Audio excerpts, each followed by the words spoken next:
Hello' viewers, আপোনালোকক এটা নতুন ভিডিঅ'লৈ স্বাগতম। মই শ্বাহনৱাজ।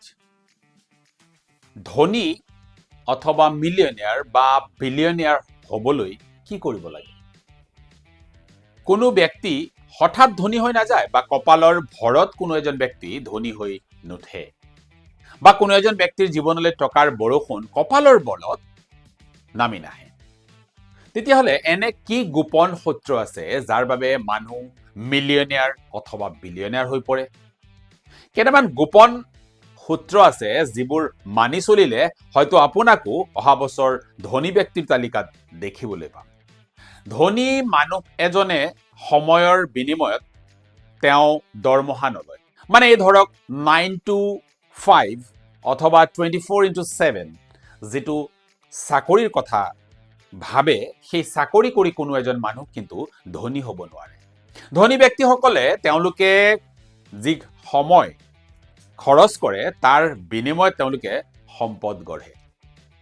চাকৰি এনে এটা চিষ্টেম য'ত আপুনি হৈ পৰে এটা চাবি দিয়া পুতলা সদৃশ বা চাবি দিয়া এটা যন্ত্ৰ সদৃশ যাৰ চাবি অইনৰ হাতত থাকে।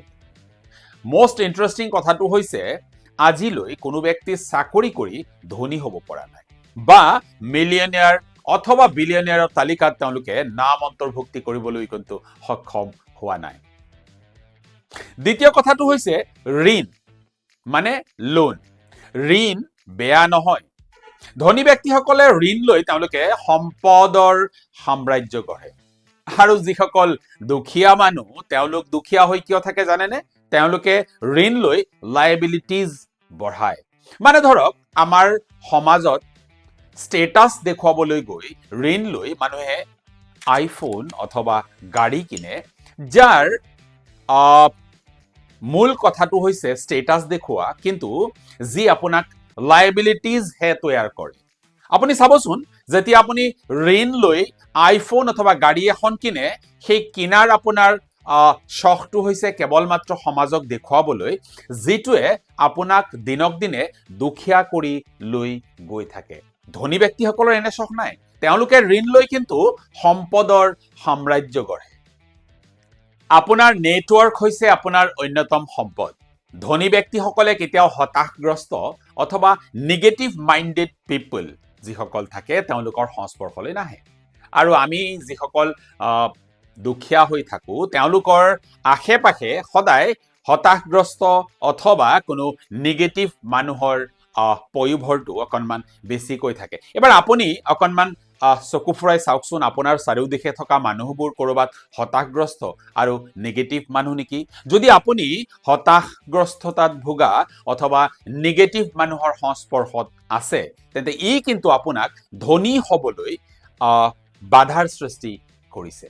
কাৰণ আপোনাৰ চাৰিওফালে থকা মানুহবোৰৰ মানসিকতাই আপোনাৰ ভৱিষ্যত নিৰ্ধাৰণ কৰে বহু পৰিমাণে। গতিকে আমি সতৰ্ক হ'ব লাগে যে আমাৰ চাৰিওফালে যাতে নিগেটিভ ব্যক্তিসকল নাথাকে বা আমি যাতে কোনো নিগেটিভ ব্যক্তিৰ সংস্পৰ্শত নাথাকো।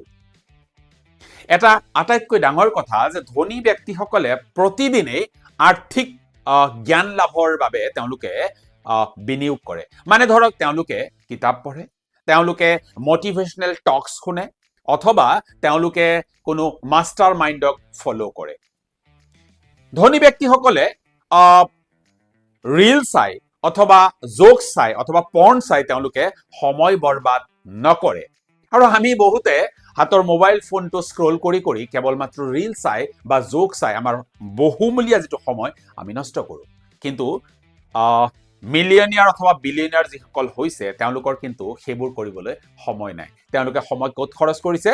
বা এখন ভাল কিতাপ পঢ়িবলৈ, মটিভেশ্যনেল স্পিকাৰৰ কথাবোৰ শুনিবলৈ অথবা কোনো মাষ্টাৰ মাইণ্ডক ফ'ল' কৰিবলৈ তেওঁলোকে সময়বোৰ খৰচ কৰিছে। নীৰৱতা ধনীসকলৰ এক অন্যতম কৌশল। তেওঁলোকে ঢাক ঢোল নবজায়।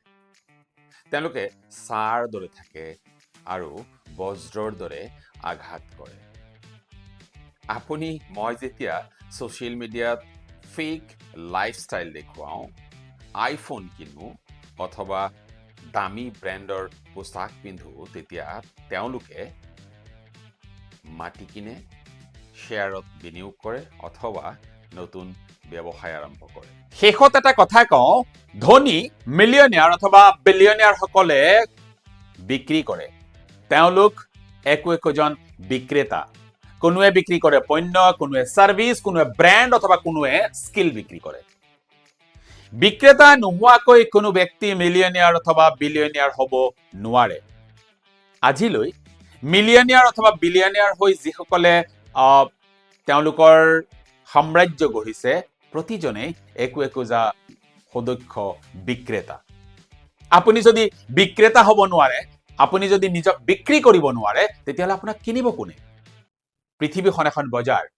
নিজক উপযুক্ত কৰি আপুনি যদি বিক্ৰী কৰিবলৈ শিকে এই ধৰক কোনো ব্ৰ্যান্ড কোনো স্কিল কোনো পণ্য তেতিয়াহ'লে আপুনিও হৈ উঠিব পাৰে এজন মিলিয়নিয়াৰ অথবা বিলিয়নিয়াৰ আজিৰ ভিডিঅ'টো কেনে পালে যদি অকনমান হলেও আপোনালোকে অনুপ্ৰেৰণা পাইছে তেতিয়াহ'লে ভিডিঅ'টো লাইক শ্বেয়াৰ কৰিব আমি অনুপ্ৰাণিত হ'ম আপোনালোকৰ এই লাইক শ্বেয়াৰৰ পৰা আজিলৈ ইমানেই আকৌ লগ পোৱাৰ প্ৰতিশ্ৰুতিৰে আজি সামৰিছো